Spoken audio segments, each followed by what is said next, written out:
कर्मों का भोग निश्चित है। कर्मों का भोग निश्चित है। इस कहानी जिसमें आपको एहसास होगा कि व्यक्ति कितना भी इतरा ले, उसके कर्म उसे उसकी सही जगह पर ला ही देते हैं और कर्मों का फल जन्म मृत्यु के भी परे हैं। जब तक पूरा हिसाब नहीं होता यह फल पीछा नहीं छोड़ते। अब आप ही तय करें कि आप पाप का भागी बनना चाहते हैं या सदाचार का। एक सिद्ध आचार्य अपने शिष्यों के साथ तीर्थ यात्रा पर निकले। कुछ देर चलने के बाद वे थकान निकालने बीच घने जंगल में ही रुक गए। इतने में आचार्य को कुछ आवाजें सुनाई दी।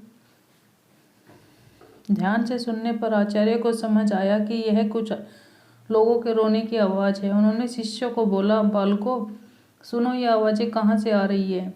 तब शिष्य एक दूसरे का मुंह देखने लगे, क्योंकि उन्हें कोई आवाज़ सुनाई नहीं दे रही थी। फिर भी गुरु के आदेश अनुसार उन्होंने थोड़ी दूरी पर आकर देखा, केवल आचार्य को एक गहरे अंधेरे कुएं से कुछ लोगों के रोने की आवाज़ सुनाई दे रही थी। आचार्य ने कुएं में झाँक कर देखा तो उन्हें 5 लोग बहुत ही बुरी दशा में रोते हुए दिखाई दिए, लेकिन शिष्यों को ना आवाज़ सुनाई दी और ना ही कुछ दिखाई दिया। तब आचार्य ने उन 5 लोगों को मुस्कुराते हुए देखा और पूछा, भाई किन कर्मों का भोग रहे हो। तब वे पांचों और जोर जोर से रुदन करने लगे।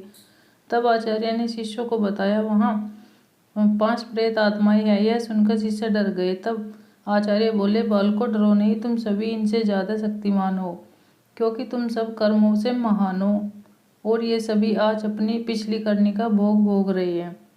आज के समय में इनसे दुर्बल कोई नहीं है। तब शिष्य ने पूछा, इन्होंने ऐसा क्या किया है। तब पहली आत्मा ने उत्तर दिया कि वह पिछले जन्म में ब्राह्मण था, भिक्षा मांगता था, लेकिन उस भिक्षा को भोग विलास में खर्च करता था। दूसरे ने उत्तर दिया, वह क्षत्रिय था और अपनी शक्ति का दुरुपयोग निर्बल असहाय गरीबों पर करता था।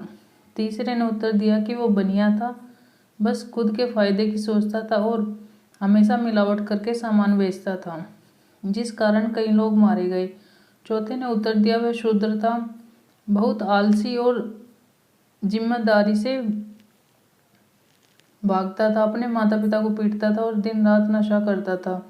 पांचवें ने उत्तर दिया कि वह एक लेखक था, अश्लील कथाएं लिखता था, उसने समाज में वासना का पाठ सिखाया था। इस तरह वे सभी पापी अपने पापों को भोग रहे हैं। मनुष्य को कर्मों का फल भोगना ही पड़ता है, फिर वो किसी भी जन्म में हो।